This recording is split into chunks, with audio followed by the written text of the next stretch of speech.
রাসূলের সাহাবা একরাম রাসূলের কাজ যারা করে, দ্বীনের কাজ যারা করে, তাদের প্রতি এক শ্রেণীর বিদ্বেষ আজকে থেকে নয়, দুনিয়া শুরু থেকে, ঠিক কিনা? আল্লাহ রাব্বুল আলামিন বলেন, ইয়া হাসরাতান আলাল ইবাদ মা ইয়াতিহিম মির রাসূলিন ইল্লা কানু বিহি ইস্তাহজিউন।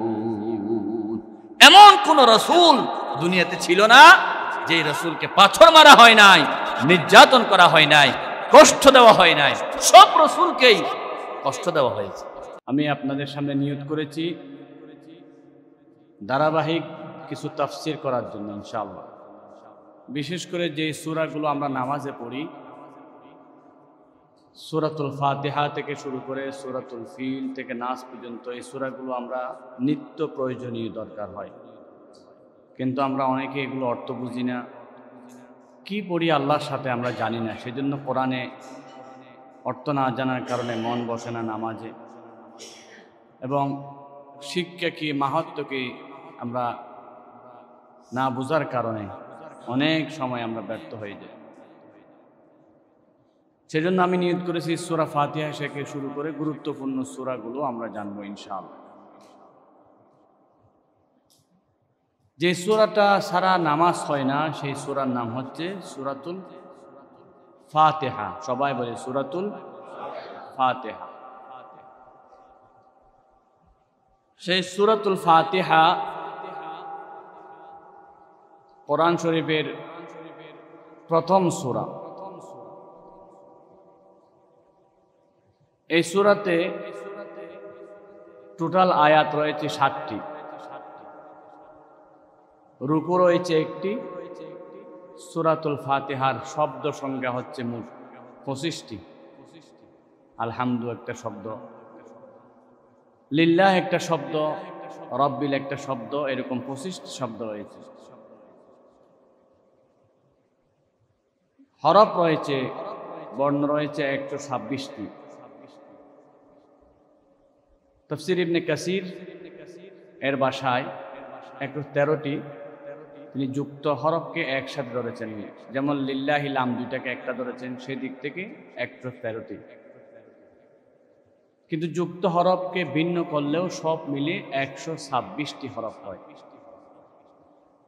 তার অর্থ হলো, যে ব্যক্তি একবার এই সূরাতুল ফাতিহা তেলাওয়াত করবে, আল্লাহ রাব্বুল আলামিন অবশ্যই এই সূরার পরিবর্তে তাকে ১২৬০টি নেকি তার আমলনামায় আল্লাহ রাব্বুল আলামিন লিখে দিবেন। আরো জোরে বলি সুবহানাল্লাহ। এত ফজিলত এই সূরার। এবং সূরাটির নাম আমরা জানি সূরাতুল ফাতিহা। ফাতিহা মানে হচ্ছে উদ্বোধন, যেটা দিয়ে উদ্বোধন করা হয়। এই ফাতিহা ছাড়া এই সূরার আরো অনেক নাম রয়েছে। তাফসীরের মধ্যে প্রায় ৫৫টি নাম রয়েছে সূরাতুল ফাতিহার। যেমন সূরাতুল ফাতিহার একটি নাম হচ্ছে উম্মুল কোরআন। এই সূরাকে কোরআনের মা বলা হয়। একটা পরিবারের প্রধান যেমন মা, সূরাতুল ফাতিহা হচ্ছে কোরআনের মা। মা মানে মূল। ২ নাম্বার উম্মুল কিতাব বলা হয়। এটাকে কিতাবের মা, শুধুমাত্র কোরআনের মা নয়, পুরা কিতাব, যত কিতাব আছে আসমানি কিতাব, ১০৪টি আসমানি কিতাব, সব কিতাবের মূল হচ্ছে সূরাতুল ফাতিহা। সুবহানাল্লাহ। এর আরেকটি নাম হচ্ছে সূরাতুল দোয়া। এটা দিয়ে দোয়া করলে আল্লাহ বেশি কবুল করেন। সেজন্য জানাজার সময় অনেকে বলে সূরা ফাতিহা দোয়ার নিয়তে পড়তে, যদি ওই দোয়াতে না পারে। আরেকটি নাম হচ্ছে সূরাতুল ওয়াফিয়া। ওয়াফিয়া মানে হচ্ছে পরিপূর্ণ সূরা। একসাথে পূর্ণ প্রথমে নাজিল হয়েছে কোরআন শরীফের, এটা হচ্ছে সূরাতুল ফাতিহা।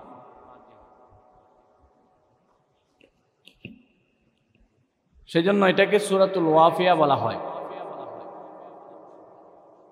সূরাতুস সালাত, নামাজ তো হবেই না যে সূরা ছাড়া, সেই সূরার নাম কি? সূরা ফাতিহা। এই সূরার আরেকটি নাম হচ্ছে সূরাতুশ শিফা। শিফা মানে যে কোনো রোগের জন্য এই সূরাটা হচ্ছে ওষুধ। রোগীকে ভালো করার জন্য এই সূরাটা বিশাল একটা এফেক্টিভ ওষুধ। হাদিস দ্বারা প্রমাণিত, আমরা পরে শুনতে পারি। সূরাতুল কানজ, এটা হচ্ছে খনি, স্বর্ণের খনি, রূপার খনির মতো, এটা হচ্ছে রহমতের খনি। এই সূরার অনেক নামের মধ্যে আরেকটি নাম হচ্ছে সূরাতুন নূর। এই সূরা হচ্ছে সরাসরি আল্লাহর পক্ষ থেকে নূর বান্দার উপর নাজিল হয়েছে। সূরাটির আরেকটি নাম হচ্ছে সূরাতুশ শুকর। বান্দা শুকরিয়া আদায় করার ভাষা কি হবে, কিভাবে শুকরিয়া আদায় করবে, আল্লাহ তা এই সূরার মধ্যে বিস্তারিত বলে দিয়েছেন। আলহামদুলিল্লাহ। সূরাটির আরেকটা নাম হচ্ছে সূরাতুর রাস। রাস মানে হচ্ছে মূল। এই সূরা হচ্ছে কোরআনের মূল। অনেক নাম, সবগুলো বলতে গেলে সময় কভার হবে না, সেজন্য আমরা মূলগুলো বললাম। সূরাটির শানে নুজুল, প্রত্যেকটি সূরা নাজিল হওয়ার ঘটনা রয়েছে, প্রেক্ষাপট রয়েছে। আরবিতে সেটাকে বলা হয় আসবাবুন নুজুল, শানে নুজুল। যে ঘটনার আলোকে সূরাটি আয়াতগুলো নাজিল হয়, সেই ঘটনাকে ওই সূরা আয়াতের জন্য শানে নুজুল বলা হয়, সাবাবুন নুজুল বলা হয়। রাসূল করিম সাল্লাল্লাহু আলাইহি ওয়াসাল্লাম হাদিস সাক্ষী, জিব্রাইল বলেন, জিব্রাইল রাসূলের পাশে বসা। এমন সময় উপরের দিকে একটা আওয়াজ হলো, টাস করে। আল্লাহর রাসূল ও জিব্রাইলও দুজনে এক জায়গায় বসা, উপরের আওয়াজটা শুনে তারা দুজনে উপরের দিকে তাকালেন। হঠাৎ দেখা গেল আসমানের একটা দরজা খোলা হয়েছে। আলহামদুলিল্লাহ। সেখান থেকে নাজালা ফিহি, সেখান থেকে নাজিল হলো আল মালাইকা, একজন ফেরেশতা। ফেরেশতা নাজিল হয়ে জিব্রাইলের সামনে, রাসূলের সামনে হাজির হলেন। জিব্রাইল আলাইহিস সালাতু ওয়াস সালাম বললেন, ইয়া রাসূলুল্লাহ, আসমানের প্রথম দরজা খোলা হয়েছে আজ। দুনিয়া শুরু থেকে এ পর্যন্ত এই আসমানের দরজা আর খোলা হয় নাই, আর খোলা হবে না। আজকে প্রথম খোলা হয়েছে আপনার জন্য, আপনার শানে। সুবহানাল্লাহ। এবং এই ফেরেশতাটা প্রথম নাজিল হয়েছে আপনার জন্য।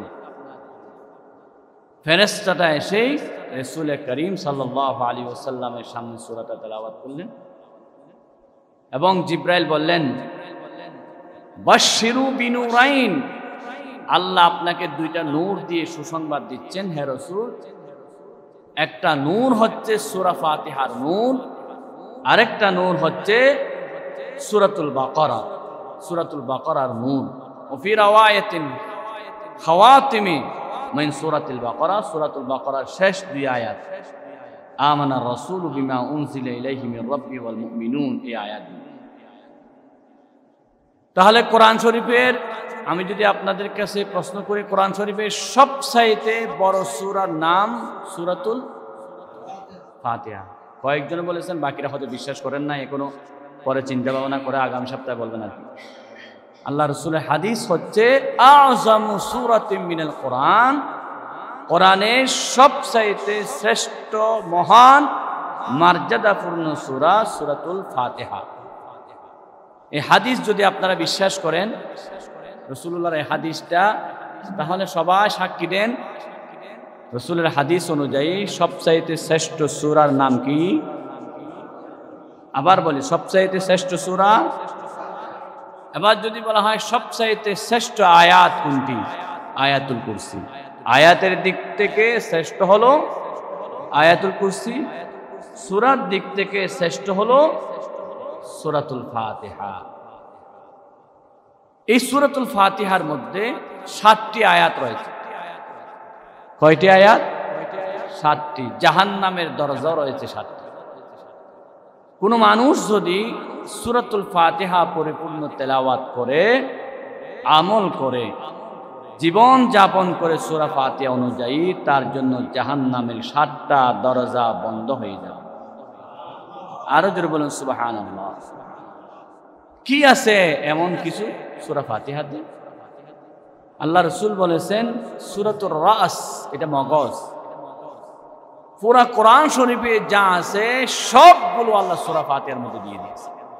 সুবহানাল্লাহ। পুরা টোটাল কোরআন শরীফের সামারি হলো সূরাতুল ফাতিহা। অধিকাংশ মুফাসসিরিন ইকরাম বলেছেন সূরা ফাতিহা শুরু হয়েছে বিসমিল্লাহ দিয়ে।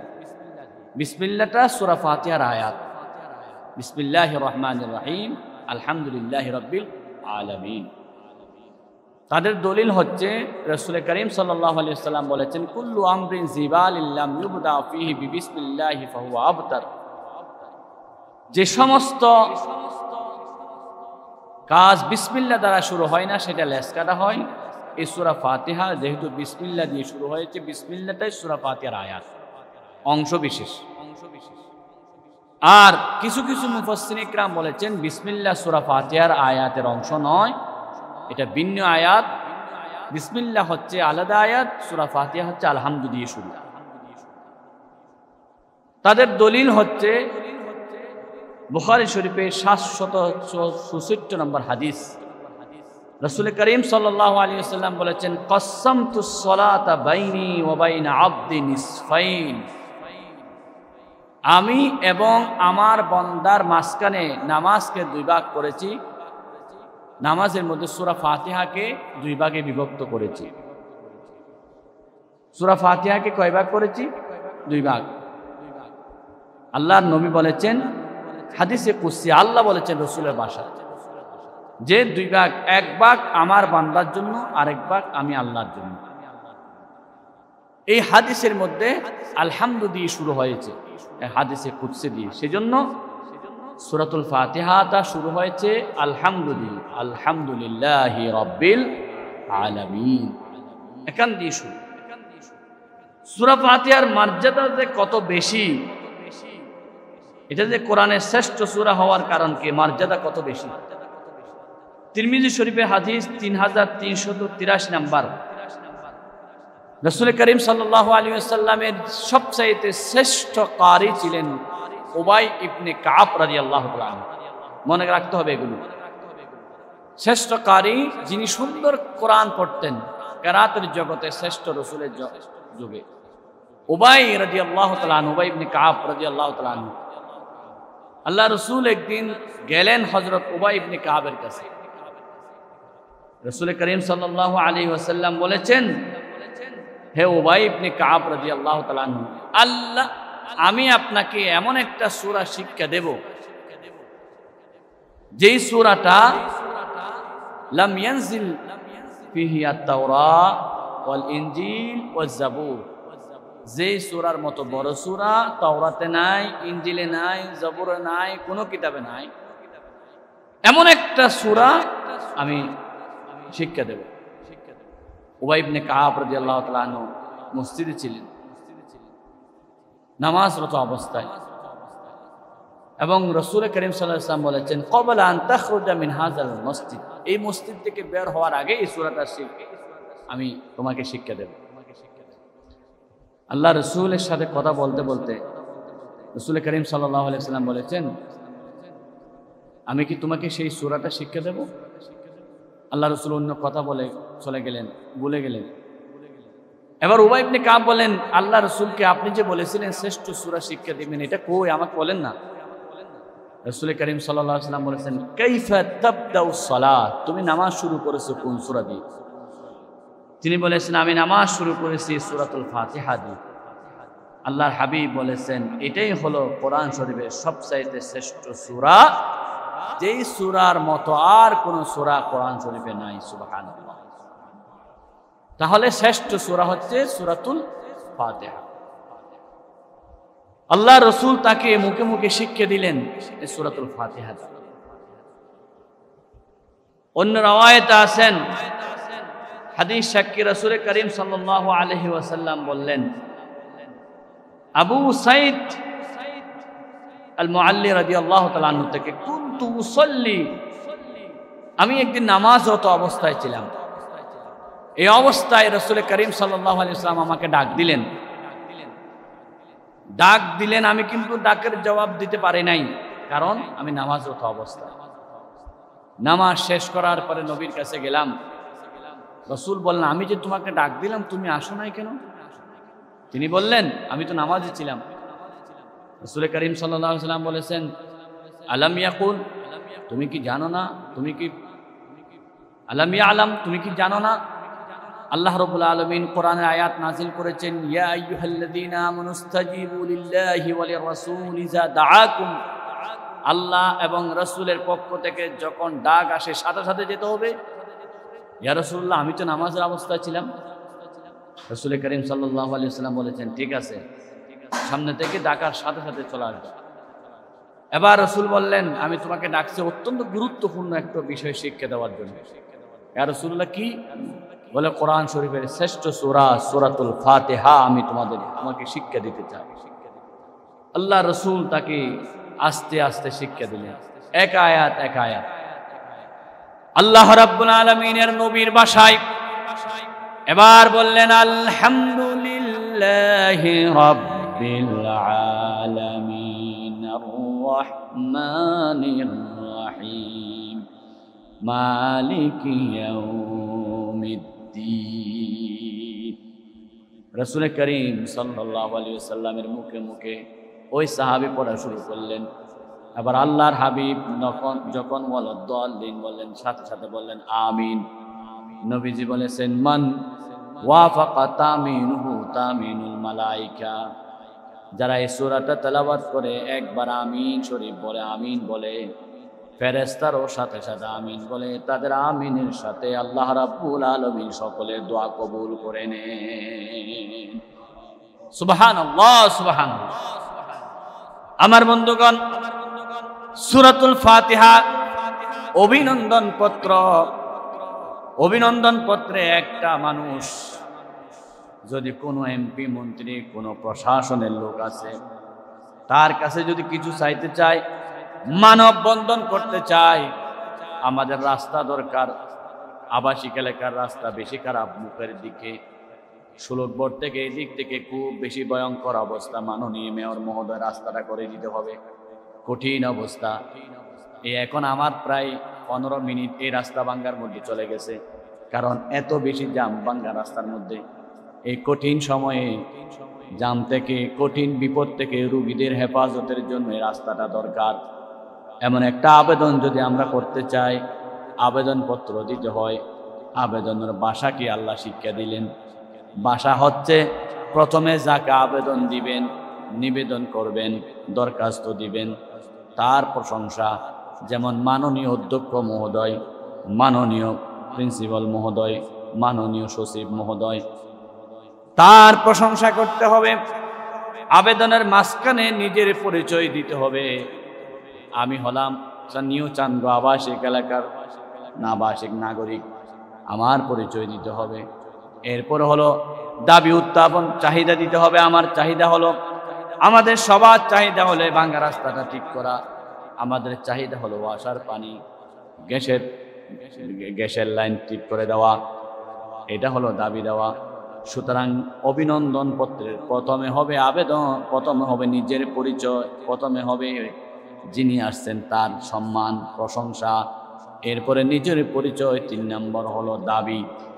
আল্লাহ রাব্বুল আলামিন এই সূরার মধ্যে প্রথম 3 আয়াতে আল্লাহর প্রশংসা শিক্ষা দিলেন, আলহামদুলিল্লাহি রাব্বিল আলামিন আর রহমানির রহিম মালিকি ইয়াউমিদ্দিন। এই 3 আয়াত হলো আল্লাহর প্রশংসা। ইয়াকা না'বুদু ওয়া ইয়াকা নাস্তাঈন, এটা হলো আমাদের পরিচয়। ইহদিনাস সিরাতাল মুস্তাকিম থেকে দাল্লিন পর্যন্ত হলো আমাদের দাবি দাওয়া। সুবহানাল্লাহ। 3টা ভাষায় 3টা ভাগে আল্লাহ সূরা ফাতিহাকে ভাগ করেছে। প্রথম বাক্য হচ্ছে প্রশংসা। কার প্রশংসা? আল্লাহ রাব্বুল আলামিন। এমন প্রশংসা আল্লাহ রাব্বুল আলামিন এই সূরাতে শিক্ষা দিলেন। এই সূরা দিয়ে যা চাওয়া হয় আল্লাহর কাছে তা পাওয়া হয়। তাফসীরের মধ্যে আসছে একটা দুইটা নয়, 91টা উপকার আল্লাহ এই সূরার মধ্যে রেখে দিয়েছে। অন্য রাওয়ায়াতে আছে 100-এর অধিক। এক নাম্বার, দুনিয়াতে কোন মানুষ যদি রোগাক্রান্ত হয়, অসুস্থ হয়, অসুস্থ থেকে মুক্তি পাওয়ার জন্য আল্লাহ রাব্বুল আলামিন এই সূরাকে শিফা হিসেবে নাযিল করেছেন। দুই নাম্বার, কিয়ামতের দিন নবীর সুপারিশ পেতে চাইলে সূরার মাধ্যমে সব সময় তেলাওয়াত করলে আল্লাহ নবীর সুপারিশ পাওয়া যাবে। তিন নাম্বার, এই সূরাটা তেলাওয়াত করলে জান্নাতের 8টি দরজা আল্লাহ খুলে দিবেন। এই 4 নাম্বার, এই সূরাটা যে ঘরের মধ্যে তেলাওয়াত করা হয় সেই ঘরের মধ্যে আল্লাহর নূর নাজিল হয়, রহমত নাজিল হয়। হাদিস সাক্ষী, দুনিয়ার কোন মানুষ যদি দিনে 500 বার এই সূরাটা তেলাওয়াত করে, হুজুর এটা কেমনে সম্ভব?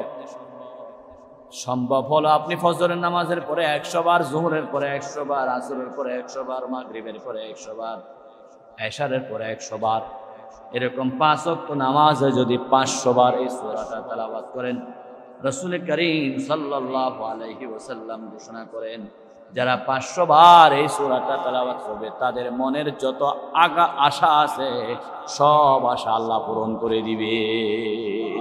সুবহানাল্লাহ। আল্লাহর হাবিব বলেছেন 500 বার পারল না, কেউ যখন 40 বার এই সূরাটা তেলাওয়াত করে, আল্লাহর নবী বলেছেন যার সন্তান হয় না আল্লাহ তাকে সন্তান দান করে দিবেন। সুবহানাল্লাহ। চাকরি নাই, আল্লাহ রাব্বুল আলামিন এই সূরাটা তেলাওয়াত করলে তার চাকরির ব্যবস্থা করে দিবেন। এরপরে 21 বার যদি কোনো মানুষ তেলাওয়াত করে, আল্লাহ রাব্বুল আলামিন তাকে ধনাঢ্য ব্যক্তিতে পরিণত করে দিবেন। দিনে 21 বার যদি রুটিন করে তেলাওয়াত করে, রাসূল বলেছেন দিনে কমপক্ষে 7 বার সূরাটা পড়ে যদি শরীরে ফু দেয়, শরীরে যত রোগ আছে সমস্ত রোগগুলো আল্লাহ শিফা নসিব করে দিবে। আরো জোরে বলুন সুবহানাল্লাহ। বুখারী শরীফের হাদিস, আল্লাহর হাবিব ঘোষণা করেন রাসূল করিম সাল্লাল্লাহু আলাইহি ওয়াসাল্লামের 30 জন সাহাবা একরাম এক জায়গার মধ্যে গেলেন জঙ্গলে। হাদিসটি বুখারী শরীফের 706 নম্বর হাদিস। সাহাবা একরামরা গেলেন, এলাকার মানুষদেরকে বললেন আমরা তোমাদের কাছে আসছি, আমরা নবীর সাহাবী, আমাদেরকে তোমরা সহযোগিতা করো। অনেক দূর থেকে আসছি, খানাপিনে কিছুটাই নেই, আমাদের জন্য খাবারের ব্যবস্থা করো। তারা বলল মনে হয় তোমরা জঙ্গি সন্ত্রাসী হতে পারো।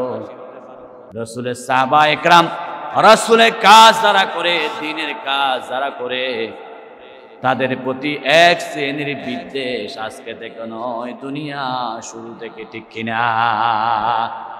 আল্লাহ রাব্বুল আলামিন বলেন ইয়া হাসরাতান আলাল ইবাদ মা ইয়াতিহিম মির রাসূলিন ইল্লা কানু বিহি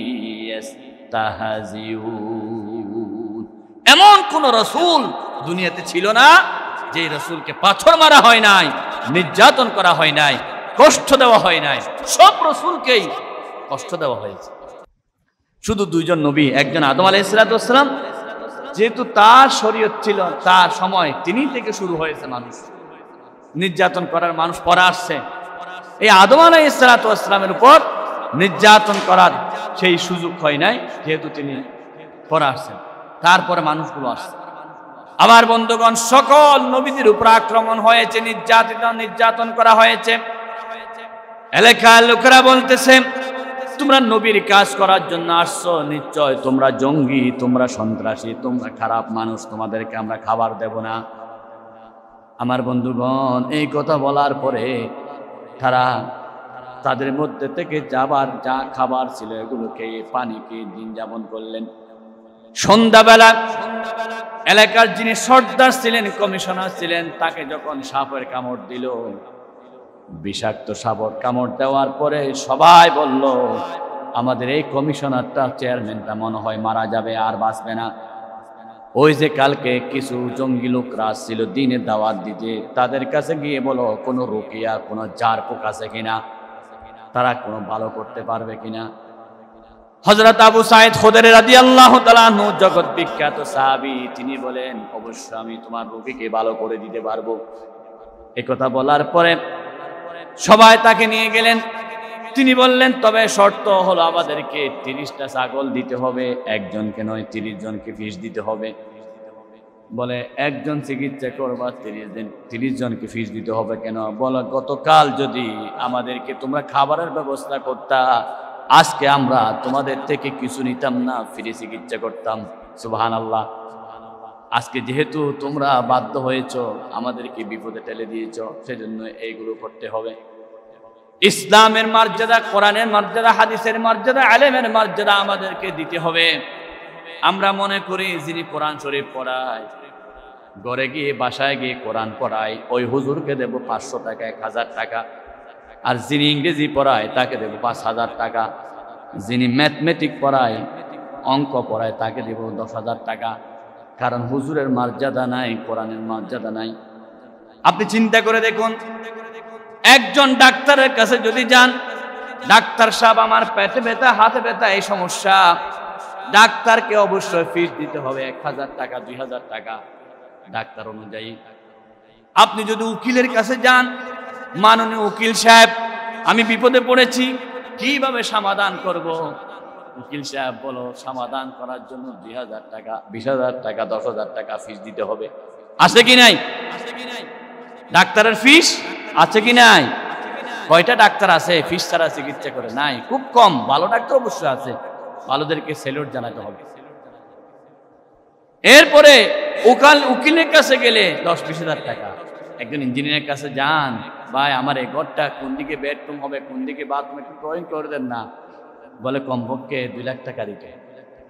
তাহলে ডাক্তারের ফিস অবশ্যই আছে, আর উকিলের ফিস আছে, ইঞ্জিনিয়ারের ফিস মনে হয় নাই, আছে। কিন্তু হুজুরের কাছে যান, হুজুর আমি জোহরের নামাজ পড়ছি 4 রাকাতের মধ্যে 2 রাকাতে ভুল করে ফেলেছি, যেখানে বসা জায়গা ছিল সেখানে আমি দাঁড়াই গেছি, হুজুর সমাধান দেন না। বাংলাদেশে কোনো হুজুরকে বলবে আমি সমাধান দিতে গেলে আমাকে কমপক্ষে 200 টাকা দিতে হবে? বলে? আপনাদের ঠিক বলে মনে হয়? আওয়াজ ছোট হয়ে গেছে কেন? কোন হুজুর বলবে না এই মাসালার ফিস দিতে হবে। দেখেন ইসলাম, অথচ আপনার এই নামাজের জন্য আপনাকে অনেক বছর দুজকে জ্বলতে হবে। ডাক্তারের চিকিৎসায় আপনি মাস 2 মাস, 1 বছর, 2 বছর ভালো, উকিলের ফিস দিয়ে আপনি 2 বছর ভালো, আর ইঞ্জিনিয়ারের ফিস দিয়ে আপনার ঘরটা ভালো হলো, 60 বছর আপনি ঘরে ভালো থাকতে পারলেন। আর হুজুরকে যদি, হুজুরের মাসালা দিয়ে আপনার পুরো আখিরাত ভালো, কোটি কোটি বছর ভালো। ওই ডাক্তারকে যদি 2000 টাকা, উকিলকে যদি 20,000 টাকা, ইঞ্জিনিয়ারকে যদি 2 লাখ টাকা দিতে হয়, হুজুরকে দেওয়ার দরকার ছিল কমপক্ষে 4 লাখ টাকা। ঠিক কিনা? কারণ তিনি আপনার আখিরাত ঠিক করতেছে, পরকাল ঠিক করতেছে, কবর ঠিক করতেছে, হাসর ঠিক করতেছে। কিন্তু আমরা মনে করি না, যত কম। ওই দেখেন না, মসজিদে যখন চাঁদার কথা বলি, টাকা দেওয়ার কথা বলি, সিরা টাকা, ফাড়া টাকা, নষ্ট টাকা মসজিদ ঢুকাইয়ে দেয়। আরেক বন্ধু বলে তুই মসজিদে সিরা টাকা, ফাড়া টাকা দেস কেন? বলে এই সিরা টাকাটা মুদির দোকানে চলে নাই, গাড়িওয়ালা নেয় নাই, রিক্সাওয়ালা নেয় নাই, ভ্যানওয়ালা নেয় নাই, কেউ গছে না। আল্লাহ হচ্ছে সকল ক্ষমতার মালিক, আল্লাহ একমাত্র গছতে পারবে। সব ছোট টাকা, সিরা টাকা, ফাড়া টাকা আমরা মসজিদে ঢুকাইয়ে দিই। এটা হচ্ছে আমাদের অভ্যাস। তার অর্থ হলো ইসলামের মর্যাদা, ইসলামের সম্মান আমরা দিতে জানি না। আমরা মনে করি যেদিক থেকে হুজুরদের কাছে সেদিকে ঠকাই দেন। একজন যিনি হাকিম, যিনি কাজী, ওই যে বিবাহের রেজিস্ট্রি লিখে কাজী, কি বলেন আপনারা? কাজী, একজন কাজী, 100 জন কাজী একজন হুজুরের সামনে কিছু না। কারণ হুজুর কোরআনে, হাদিস, বুখারী, মুসলিম তিনি সব পড়েছে। কিন্তু কাজী যখন বিবাহ রেজিস্ট্রি করে, অবশ্যই কমপক্ষে বলো সরকারি ফিস আছে 5,000 টাকা দিতেই হবে। আর এরপর যদি কাবিন বিষয়ে আরো বেশি দিতে হবে। কত দিতে হয়? একজন কাজীকে 20,000, 30,000 পর্যন্ত দিতে হয়। আজ যে কাজীর সামনে হুজুর আগ্রহ পড়াইলো, তার 500 টাকা। হুজুর এগুলো নিয়ে বস করে না, আমার খুব বিপদ আছে। আমি মনে করছি ঠকাই দিছি, আসলে নিজের কপালে নিজে আগুন লাগাই দিছি। রাসূল করিম সাল্লাল্লাহু আলাইহি ওয়াসাল্লামের সাহাবীরা বলেন আমরা একজন ডাক্তার হতে পারি, তোমাদের সাপে কামড়ানো এই রোগীকে ভালো করতে চাইলে 30 জনকে 30টা ছাগল দিতে হবে। কয়জনকে কয়টা ছাগল? ডাক্তার হলে একজন ফিস দিতে হবে কয়জনকে? রাসূল করিম সাল্লাল্লাহু আলাইহি ওয়াসাল্লামের সাহাবা একরামরা জোর করে তিনি 30টা ছাগল নিলেন। ছাগলগুলো নিয়ে কি ফু দেওয়ার পরে কি পরে ফু দিলেন, মুহূর্তের মধ্যে রোগী ভালো হয়ে গেল। সুবহানাল্লাহ। সাহাবা একরামের মধ্যে আবার দ্বন্দ্ব হয়ে গেল। কিছু সাহাবা একরাম বলেন দর করে আপনি জোর করে 30টা ছাগল কেন নিছেন, এটা বৈধ হবে না, আমরা খাবো না। আর কিছু সাহাবী বলেন এটা ইসলামের মর্যাদা রক্ষা করেছ, আমরা খাবো। বলো দুইজনের সমাধানের জন্য রাসূলের কাছে যাই। সেজন্য যেখানে ইসলামের মর্যাদা দিতে জানে না সেখানে জোর করে, সেখানে অবশ্যই সুযোগ করে ইসলামের মর্যাদা বৃদ্ধি করা সকলের দরকার ছিল। তোমরা ভালো কাজ করেছ, এই ছাগলের গোশত তোমরা খাওয়ার আগে আমি রাসূলকে দাও। সুবহানাল্লাহ। যারা উদার মন আছে তারা পড়তেছে, যারা এখনো চিন্তা করতেছে হুজুরকে ঠকাবো কিনা তারা কিন্তু সুবহানাল্লাহ বলতে চায় না। সবাই বলি সুবহানাল্লাহ। হুজুরকে ঠকাবো না, ইসলামকে ঠকাবো না, দ্বীনকে ঠকাবো না, নিজের আমলকে নিজে শুদ্ধ করার চেষ্টা করব। এবার রাসূল করিম সাল্লাল্লাহু আলাইহি ওয়াসাল্লাম সাহাবীকে ডেকে জিজ্ঞাসা করলেন, সাহাবী রে তুমি কি কাজ করেছো? এই মুহূর্তের মধ্যে রোগী ভালো হয়ে গেল।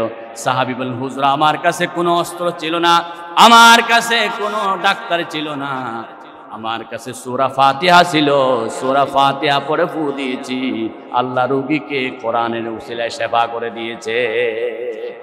وَنُنَزِّلُ مِنَ الْقُرْآنِ مَا هُوَ شِفَاءٌ وَرَحْمَةٌ لِّلْمُؤْمِنِينَ। আল্লাহু আকবার। জাপানের ডাক্তার মেশওয়ার নামক বিজ্ঞানী, ওই ডাক্তারে গবেষণা করেছেন সূরা ফাতিহার মধ্যে এমন কি রয়েছে। 100 গ্লাস পানি তার সামনে আনা হলো, 1 গ্লাসে পানি পরে সূরা ফাতিহা পরে ফু দেওয়া হলো। 1 গ্লাস যে সূরা ফাতিহা পরে ফু দেওয়া হলো সেই গ্লাসের পানি অন্যান্য 99 গ্লাসের পানি থেকে 100 গুণ ক্ষমতা বেড়ে গেল। সুবহানাল্লাহ। কি বলেন কোরআনে নাই? কোরআনে সব আছে, কিন্তু আমাদের জবান নাপাক হয়ে গেছে, আমাদের আমল নাপাক হয়ে গেছে। আমরা নামাজ পড়তেছি সুদ খাচ্ছি, নামাজ পড়তেছি ঘুষ খাচ্ছি, নামাজ পড়তেছি অন্যায় করতেছি, নামাজ পড়তেছি চুরি করতেছি, নামাজ পড়তেছি ডাকাতি করতেছি। তার কারণ কি? সূরা ফাতিহা বুঝতেছি না, কি পড়তেছি সে না। আমি সিদ্ধান্ত নিয়েছি নামাজে যে সূরাগুলো পড়ি এই সূরাগুলো তাফসীর সহ ধারাবাহিক আলোচনা শুনবো ইনশাআল্লাহ। বলুন ইনশাআল্লাহ। এগুলো আমাদেরকে জানা দরকার আছে কি নাই? এবার চলুন সূরা ফাতিহাতে এমন কি রয়েছে যেটা সমস্ত কোরআনের মর্মার্থ আল্লাহ ঢুকাই দিয়েছেন। এই সূরা ফাতিহা বুঝতে হলে কমপক্ষে 4 জমা লাগাতার লাগবে, কমপক্ষে 4 জমা ইনশাআল্লাহ ধারাবাহিক তাফসীর হবে। সবাইকে বন্ধু বান্ধব নিয়ে আসার জন্য অনুরোধ জানাচ্ছি। আল্লাহ কি দিয়েছেন এমন সূরা ফাতিহার মধ্যে? আল্লাহর হাবিব বলেছেন বান্দা যখন সূরা ফাতিহা শুরু করে সাথে সাথে আমি আল্লাহ রাব্বুল আলামিনের সাথে কথা বলা শুরু করে দে। বান্দা যখন, আপনি যখন আপনার ছেলে আমেরিকায় এখান থেকে হ্যালো বলেন, ছেলে বলতেছেন আব্বু কেমন আছো, আপনি বলতেছেন আমি ভালো আছি, তুমি কেমন আছো। একজনের কথা আরেকজন শুনতেছেন মোবাইলের মাধ্যমে। আল্লাহ রাব্বুল আলামিন পৃথিবীর মধ্যে সর্বপ্রথম মোবাইল আবিষ্কার করেন সূরা ফাতিহা। আল্লাহ বলেন বান্দা যখন বলে আলহামদুলিল্লাহি রাব্বিল আলামিন, সাথে সাথে আল্লাহ বলেন হামিদানি আব্দি, আমার বান্দা আমার প্রশংসা করেছে। বান্দা যখন বলে আর রহমানির রহিম, সাথে সাথে আল্লাহ বলেন মাজ্জাদানি আব্দি। বান্দা যখন বলে মালিক ইয়াউমিদ্দিন, সাথে সাথে আল্লাহ রাব্বুল আলামিন বলেন আসনা আলাইয়া আব্দি। বান্দা যখন বলে ইয়্যাকা না'বুদু ওয়া ইয়্যাকা নাস্তাঈন, সাথে সাথে আমার আল্লাহ বলে হাযা বাইনা আব্দি বাইনি ওয়া বাইনা আব্দি। বান্দা যখন বলে ইহদিনাস সিরাতাল মুস্তাকিম, তখন আল্লাহ রাব্বুল আলামিন বলেন হাযাল কোরআন সিরাতুকা। বান্দার প্রত্যেকটা কথায় আমার আল্লাহ জবাব দেয়, কিন্তু এখনো সেই কান আমরা অর্জন করতে পারিনি, আল্লাহর কথা শুনি না। আল্লাহু আকবার। বান্দার প্রত্যেকটা কথায় কথায় আল্লাহ রাব্বুল আলামিন জবাব দেন। সুবহানাল্লাহ বলেন। সেজন্য সূরা ফাতিহার ভদ্রতা হলো, সূরা ফাতিহার সুন্নত হলো এক আয়াত ধীরে ধীরে পড়া। আলহামদুলিল্লাহি রাব্বিল আলামিন আর রহমানির রহিম মালিকি ইয়াউমিদ্দিন ইয়্যাকা না'বুদু ওয়া ইয়্যাকা নাস্তাঈন। কারণ প্রত্যেকটা কথায় কে জবাব দিচ্ছেন? আর আমার দেশে যখন নাকি 15 দিন 7 দিনে খতম চলে, এটা খতম না কতক্ষণ, এক টানে সূরা আলহামদুলিল্লাহ শেষ, এক টানে শেষ। বলে 15 দিনে খতম শেষ করতে হবে, তো সেজন্য তাড়াতাড়ি করতে হবে। এমন তাড়াতাড়ি কোরআন যদি কিছু বুঝলাই না,